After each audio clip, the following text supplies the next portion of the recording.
Assalamualaikum warahmatullahi wabarakatuh. Selamat datang kembali di channel Belajar Geo. Lanjutan materi Geografi fase E kelas 10 Kurikulum Merdeka Fenomena Geosfer. Video kali ini kita akan membahas jenis-jenis perairan darat, sungai, danau, rawa, dan air tanah. Namun sebelumnya jangan lupa like, subscribe, dan juga bunyikan tanda lonceng.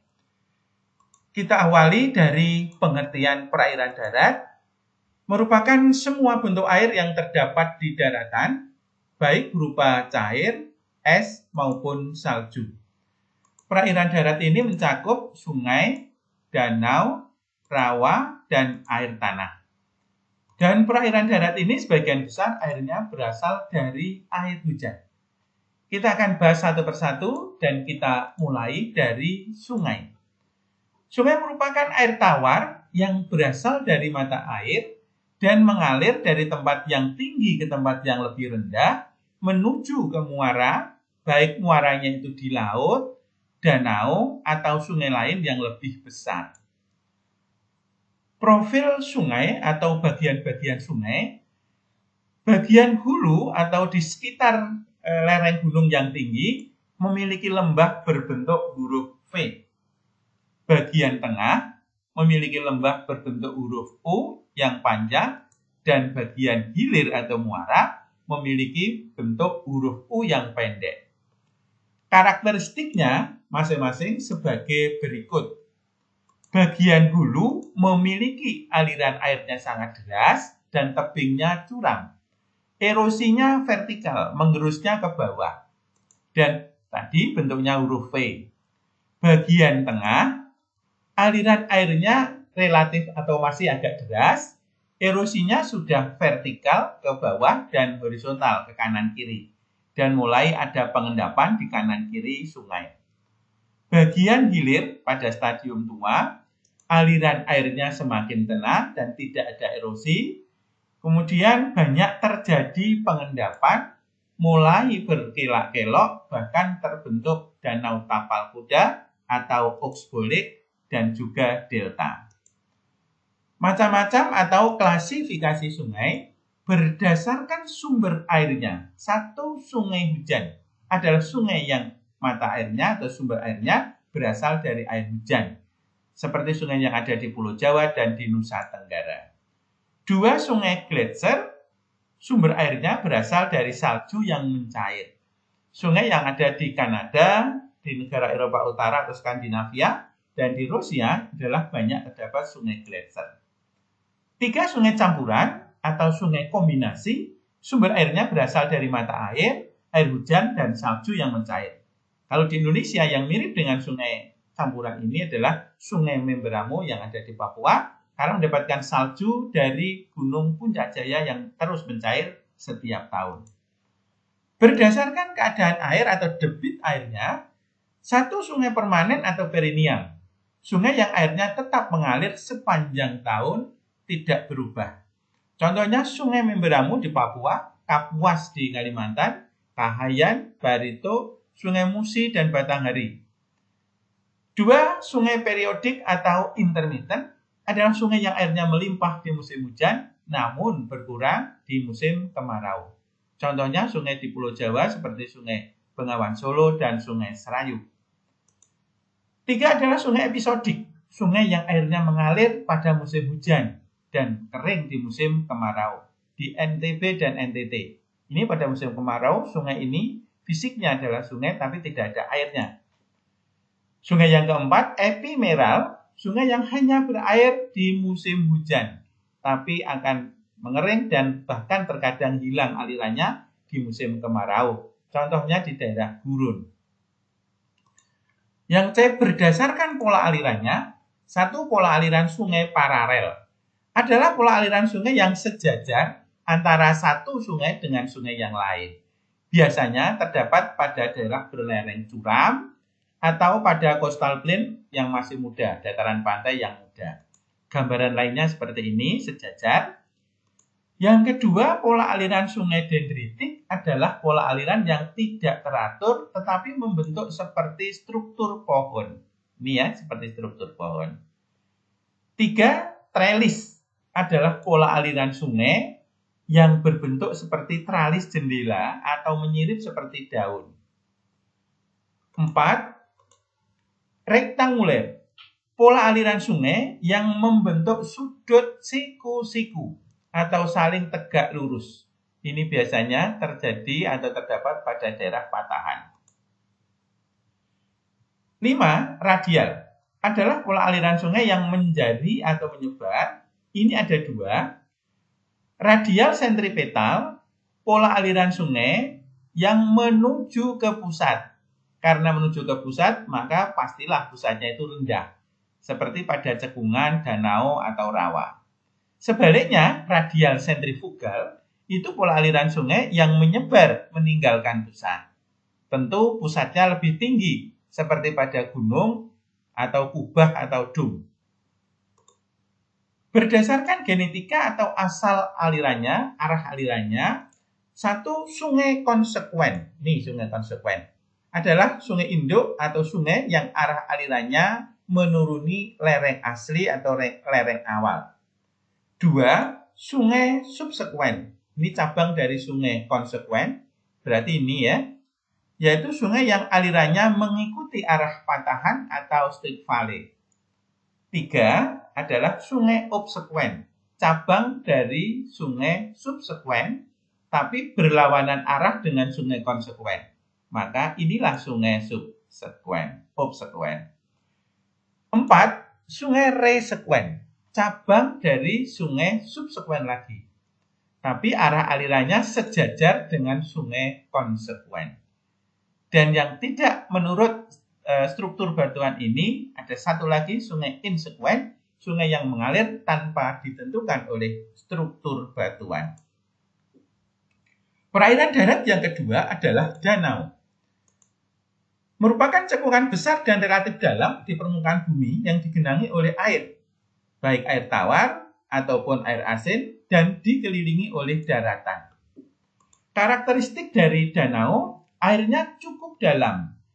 Kedalamannya bisa puluhan, ratusan, bahkan beberapa danau sampai ribuan meter. Vegetasi akuatiknya hanya berada di bagian tepi. Dan ada fenomena gelombang di danau. Macam-macam danau menurut terjadinya, satu danau vulkanik atau kawah. Terjadi karena letusan gunung berapi yang menimbulkan kawah yang sangat luas.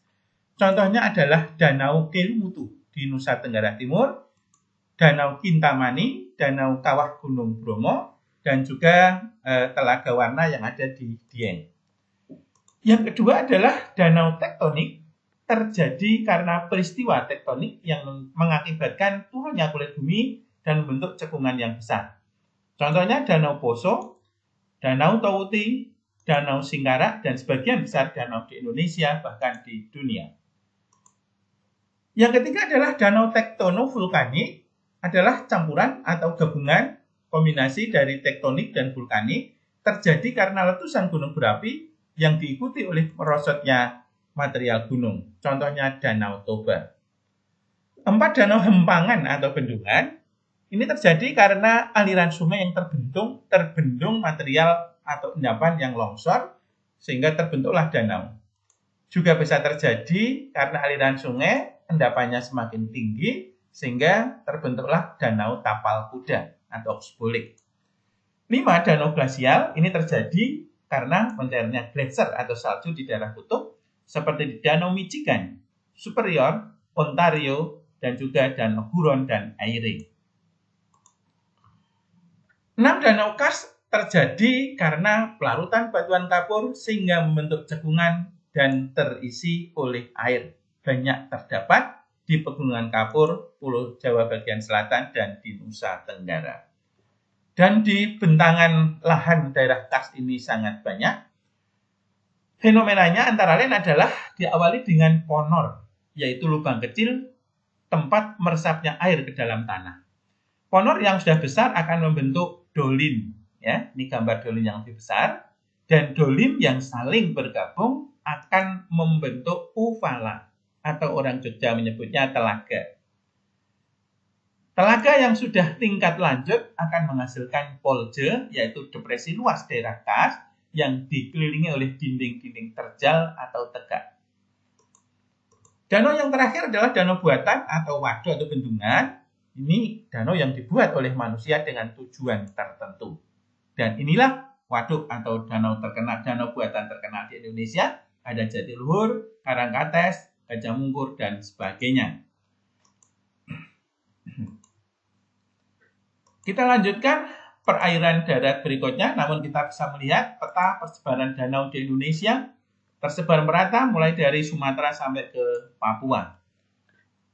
Perairan darat yang ketiga adalah rawa, adalah genangan air di daratan yang terjebak pada suatu cekungan relatif dangkal dan memiliki lapisan tanah di bawahnya yang impermeable atau tidak bisa ditembus oleh air.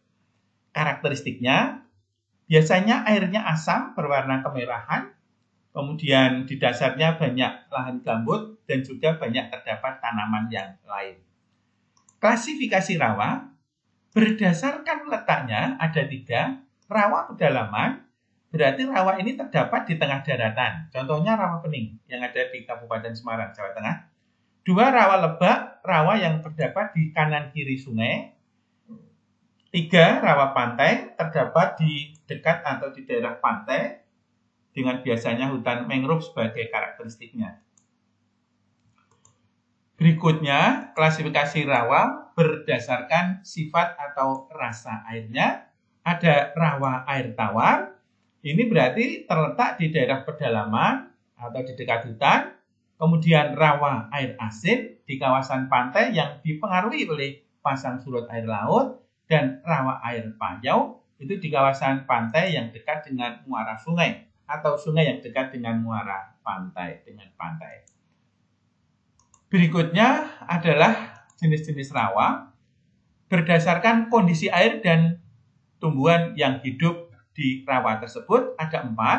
1 adalah swamp, lahan basah yang selalu tergenang air dengan jenis tumbuhan-tumbuhan rumput dan banyak pohon-pohon yang tinggi. Ini adalah swamp.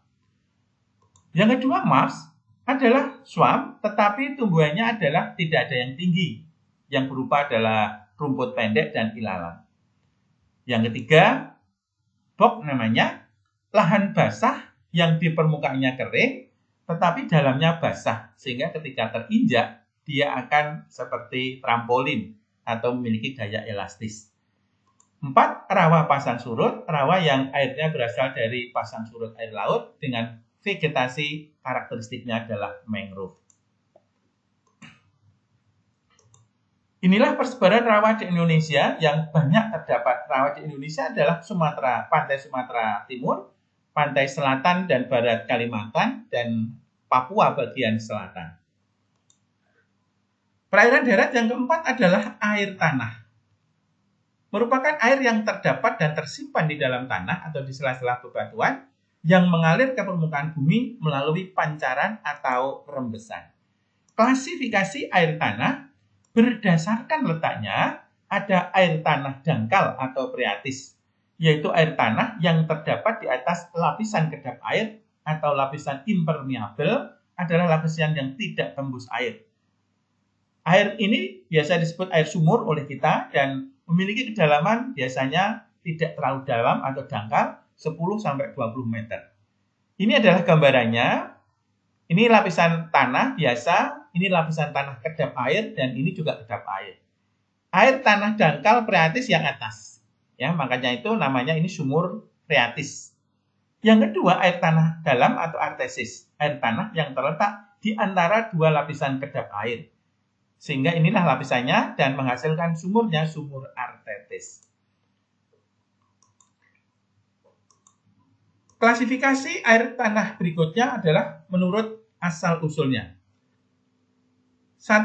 Air meteorit atau air vadus atau air hujan adalah tetesan air hujan yang mencapai permukaan bumi sebagian meresap ke dalam tanah. Air magmatik atau air juvenil, air tanah yang berasal dari magma. Dan 3. Air konat atau air fosil, air tanah yang terjebak di dalam pori-pori batuan saat batuan tersebut terbentuk. Persebaran airan tanah di Indonesia sangat merata di seluruh Indonesia, di 5 pulau besar Indonesia, dan juga di pulau-pulau kecil di Indonesia. Tentu sebagai warga negara kita harus menjaga posisi dan kondisi air tanah yang banyak dimanfaatkan oleh makhluk hidup. Terima kasih atas segala perhatiannya. Kalian bisa memilih salah satu tugas untuk pembelajaran proyek. Mohon maaf atas segala kekurangan. Jangan lupa saksikan video berikutnya Perairan Laut. Wassalamualaikum warahmatullahi wabarakatuh.